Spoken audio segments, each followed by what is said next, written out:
saying something. Maybe we'll see if it works. Good morning, everyone. Okay. Try clicking on your closed captioning again. Is there a... Good morning, everyone. Oh, there you go. Perfect. Awesome. You got it. All right. Good to go. Thank you so much. All right. So I know Michelle is on here. Michelle's here. She's just going to help me with the chat boxes. I just wanted to do a little activity that I like to do before some of my groups, and you can also do with your instruction. So, and I'll talk about later on why that's important. But I wanted to start by, you can tell me in the chat box how you're feeling using a weather condition. So I am partly sunny. I had a few clouds over top of me this morning trying to figure out technology, but we're all good and the sun's peeking out and I'm ready to go. So put in the chat box how you're feeling using the weather condition. And again, that's just a fun little way to see how your kids are doing. And that may be a little bit much for some of the smaller kids. This presentation is going to basically be for all ages, but the activities you do is based on individual needs. So again, that's just a fun way to check in. Today, we're going to go over simple strategies and gain better understanding. So we support the mental health needs of our students with disabilities. And this is also good amongst all children also, especially during this pandemic and unknown time. I did want to share this book called You Matter. It's really neat. I love how the front of this book shows cultural differences. And if we have time to read it, I will read it at the end because I always love sharing a book, even for adults. But I want to make sure we get through this presentation first. But I bought it on Kindle. And if you don't already know about that, if you buy books on Kindle, it shows the pictures and you can slide through them just as you were a slide deck. So I'll also show you that as well. So these strategies support understanding, offer opportunities for expression, prioritize coping and calming skills, maintain routines, build new routines, foster connections, even from a distance, and be aware of changing behaviors, crisis supports. So before we dive into these strategies, what grade level do we have mostly in this group? Can you tell me that quickly in the chat box? And Michelle, if you don't mind to share just a little bit. So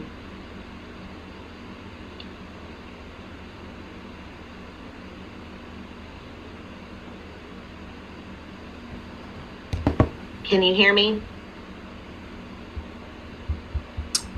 Oh, yeah. So what grade level do we have? Mostly we've got... I feel like somebody's got their audio on from the...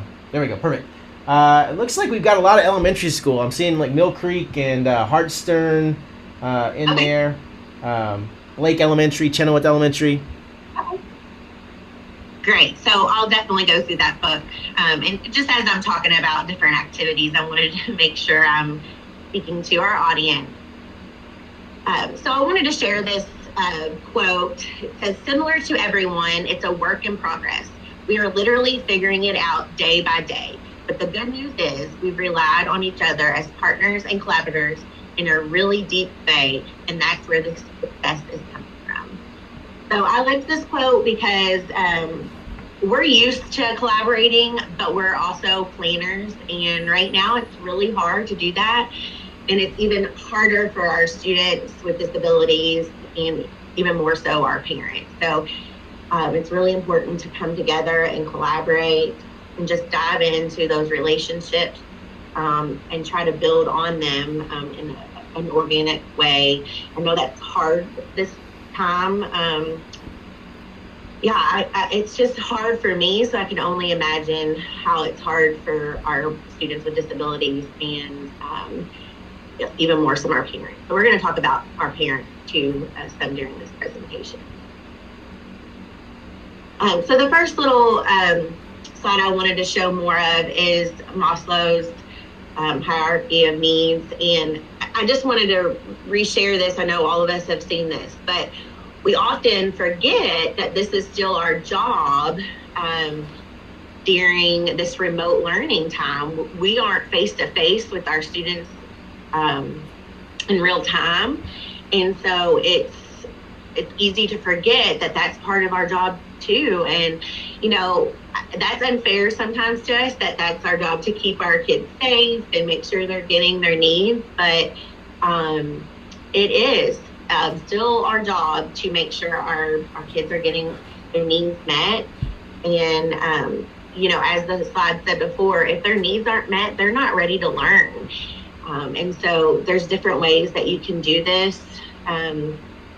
You know, in a nonchalant way, you know, even like in the beginning of a session or a one-on-one session or a group, you can ask questions like, what did you eat for breakfast? Or how did you sleep? Those are just good ways to kind of check in. And you'll see those that are more quiet or just not acting themselves. And then again, just building those relationships with our parents, making sure that they're doing okay. Because we want our students to be ready to learn. And there may be simple things that you can, you know, let your counselor know or your frisky know that we can help with at home. I sure know my school, you know, our families, you know, are struggling. And so that's really important for us to step back and understand that instruction is important. It's our job. And that's what I think a lot of us are worried about, is getting behind. But the main thing is their basic needs are being met. So I just got a text message from Michelle. Thank you, Michelle. So again, I just wanted to make sure I kind of addressed that during this unpredictable time, it's really important to challenge ourselves and dig deeper with our relationships and make sure we're understanding if our kids have their needs met. And so speaking of their needs, students with disabilities have unique needs. If you can think about some of the needs of our students, and I automatically think when I was at Southern High School, because I had a background in special needs, they were drawn to me, and they loved to talk. And in some ways they use their voice, in other ways I let them use their own communication system, whether that be a device or sign language. And again, just being able to open up and tell me about their day. So I just wanted you to kind of think about the different needs of your students that you currently have, whether they're in a special needs classroom or they're mainstreamed in your own classroom, because I know we have a lot of those. You know, my son has some needs that are different. So just because they're not labeled doesn't mean they don't have their special and unique needs. So one of the first key things to do to help support their mental health is support understanding. So, you know, even though we're 6 months into this pandemic, there are still varied levels of understanding of COVID. So still answering questions on why we're in remote learning, why you're not able to be in person, how can you help stay healthy, and then going into every day you meet with them, what to expect during NTI, creating those systems, using concrete language and terms. I sometimes, even when I talk, I think I am explaining it correctly, but to someone else, it's not. So using concrete language and terms, using visual supports and cues. And again, those are typical things that we can do for all students, but more specifically our students with special needs. The next thing I wanted to talk about was offering opportunities for expression throughout instruction. So like I said before, having those check-ins, it's really cool to check in with a question, just allow them to speak. And you can, a lot of their feelings of fear and frustration and worry will go down if you give them ways to express themselves. I know that you learned in the last presentation on how to engage students better, but use some of those things to allow our students to express themselves, and remember that each of them have unique needs, such as communication needs. Some may use their voice, some may use devices, some may need for you to challenge them and question them. So just offer those opportunities for expression. Do I have any questions or comments so far? Nothing that I'm seeing in the chat. Just a lot of people giving positive affirmation. Okay, great. All right, so the next step, prioritizing and coping calming strategies. So, I know I need these a lot myself. So a lot of our students with disabilities have that repertoire of skills that they already use in your classroom. Some use rocking chairs, some take listening to music, taking deep breaths, taking time to move, accessing a favorite snack.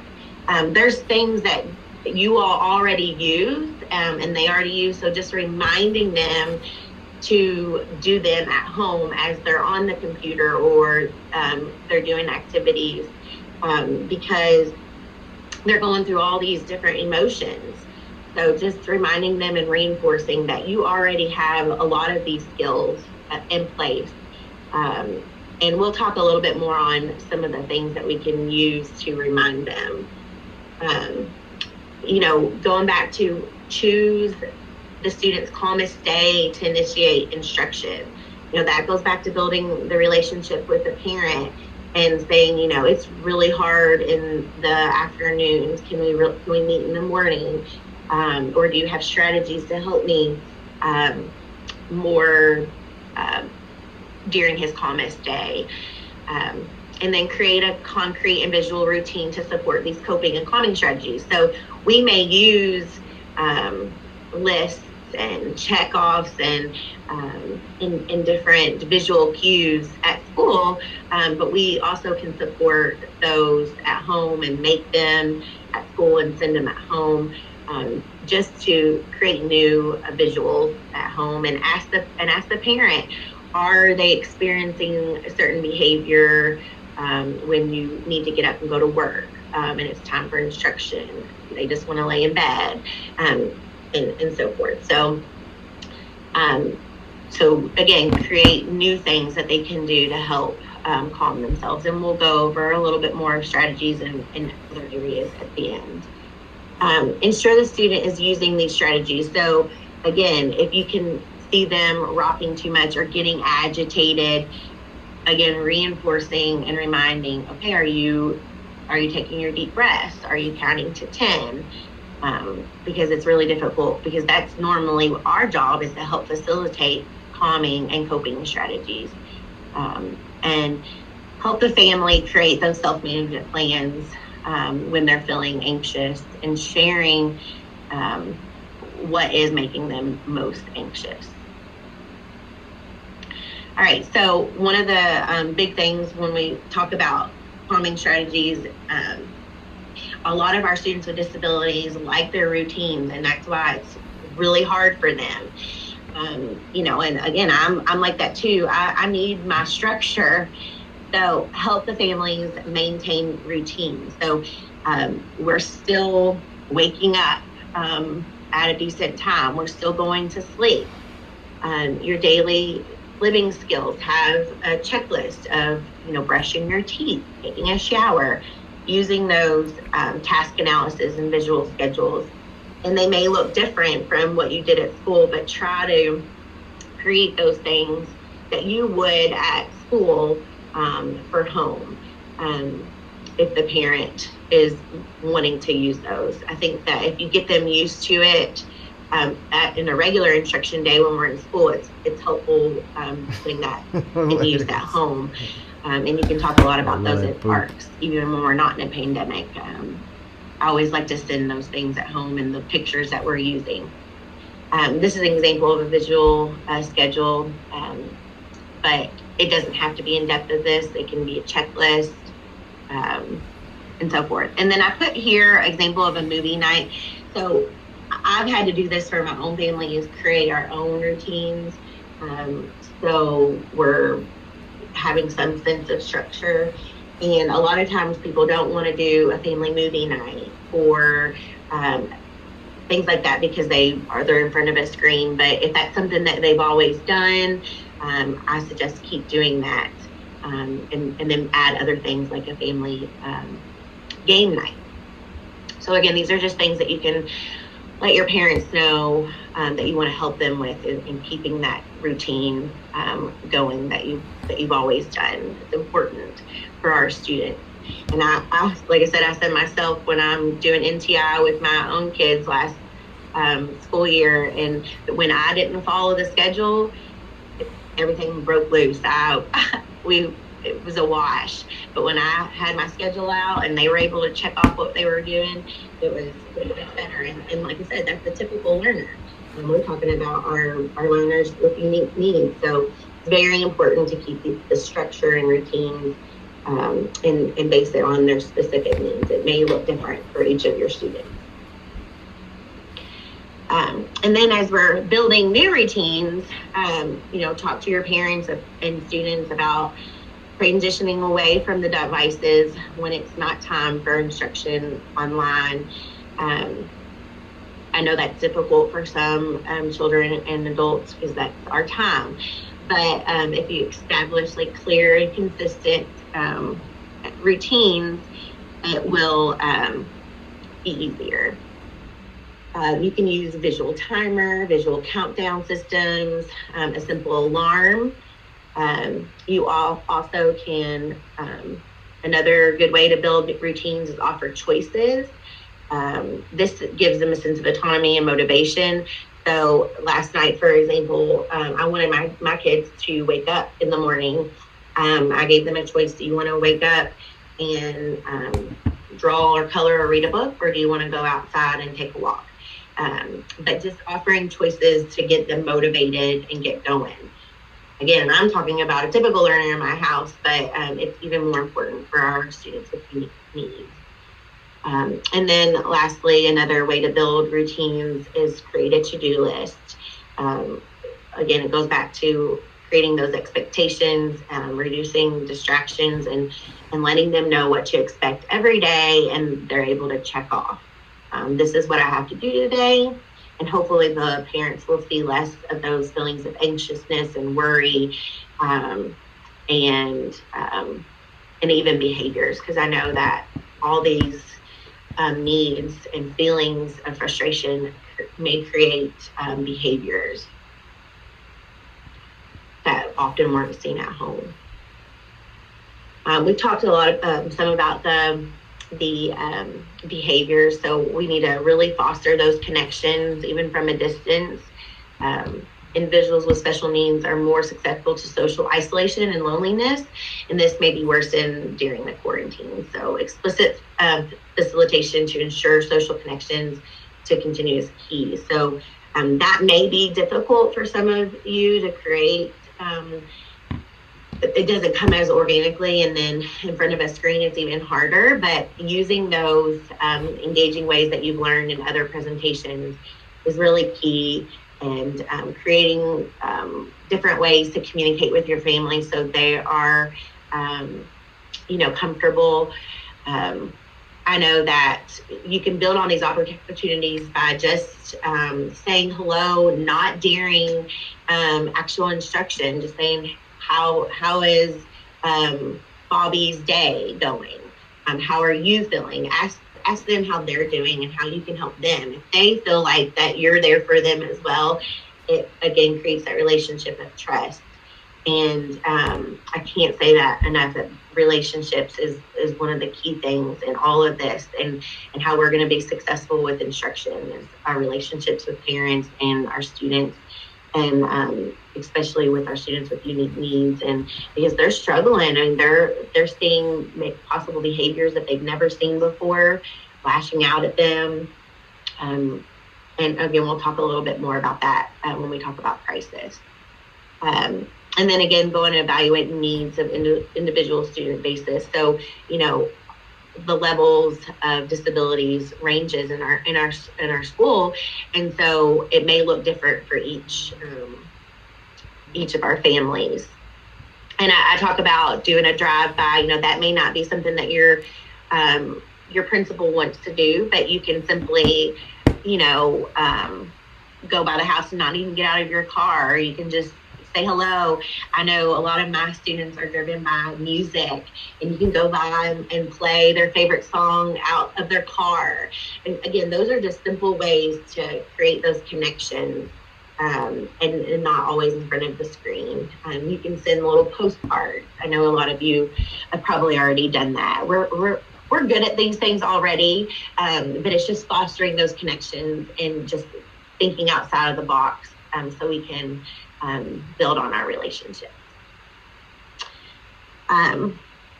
So some of the things that we're almost done. I know it's almost time for questioning. So some of the behavior changes that our children may be experiencing when they're anxious and depressed. They may have a change of sleeping pattern. They may have those increasing repetitive behaviors or OCD, excessive worry, increases of self-care, irritability, increased agitation. And again, the parents may be seeing extreme behaviors that they've never seen before, because we have them a lot of their day and doing things that they don't love to do. So the parents may not be used to that. I don't know if you all have had those conversations with parents and they're like, well, Maggie doesn't do that at home, but that's because they've always been doing what they want to do at home. But now they're learning at home, so they may be doing all those things. And like I said, we don't know if they're sad always, because they may not be able to express themselves. So creating those ways to, use these strategies and help them communicate that, and helping us be aware of all these things will help us see if they have changes of behavior and signs of anxiety and depression. So if you see these behaviors, obviously we're all experiencing anxiousness, but if it's getting to a crisis and you're seeing a sleep pattern and parents are overwhelmed with negative behaviors, it may need additional supports from a mental health provider, a medical provider. They may already have a therapist, a psychologist, or even a psychiatrist. So that first line is always talk to your counselor referral process. Each of you all should probably know that process. A lot of times the counselor may be able to reach out to the family and talk to them about different ways to help strategize their feelings of anxiety and worry, but they may need more in depth through suicide prevention. I wanted to add that to our presentation. There's a text home crisis counselor. Again, our parents may need this as well. Our students may already have case managers, an advocate, or other service providers. So as we're building our relationships with families, you may already know they have contact with a service provider or a therapist. So just reminding them to utilize them more. Have you reached out to your therapist lately? Have you made an appointment? So I know that our parents know that, but they're sometimes overwhelmed with so much. They forget that they utilize their resources. I also have on here our link for employee assistance, because we're right there in the trenches with them and experiencing those things. I put on here a couple resources. If we have time, I can go over them. But this one's a virtual calm room. It's so neat. Please go through these resources and go and go through the websites, because there's so many cool things that even adults can utilize as well. The Calm Zone is much like that. It's just a different format. One-on-one time for parents. This just goes over other strategies to help prioritize schedules. There's free apps that we can utilize for calming. Here's a calming activity to do with our students, a brain hookup, how to do our crossover. And so just utilize some of those resources that I put in the website or the slide deck, because I don't have time to go through them, but I really want you all to take a look at them because they're full of really good resources. I wanted to end by just letting you guys know that you matter. As a parent and educator, it's easy to focus on how the uncertainty of this time is impacting our children, but this pandemic has been considerably impactful on me, and I'm sure it has you too. So prioritize your own self-care. You matter. So I'll share this book real quick. Again, I love how it's culturally diverse on the front page. Right now, during this time, it's really neat to be able to see other students like ourselves on the front page. So you matter. You matter. The small stuff too small to see. Those who swim with the tide and those who don't. The first to go and the last, you matter. When everyone thinks you're a pest, when something is just out of reach, when everyone is too busy to help, you matter. If you fall down, if you have to start all over again, even if you're really gassy, you matter. Sometimes home is far away. Sometimes someone you love says goodbye. Sometimes you feel lost and alone, but you matter. Old and young, the first to go and the last, the small stuff too small to see, you matter. So I really love that. It's just a simple book, but it helps us remind ourselves that we matter as well. So sorry, I went over a little bit. Do we have any questions?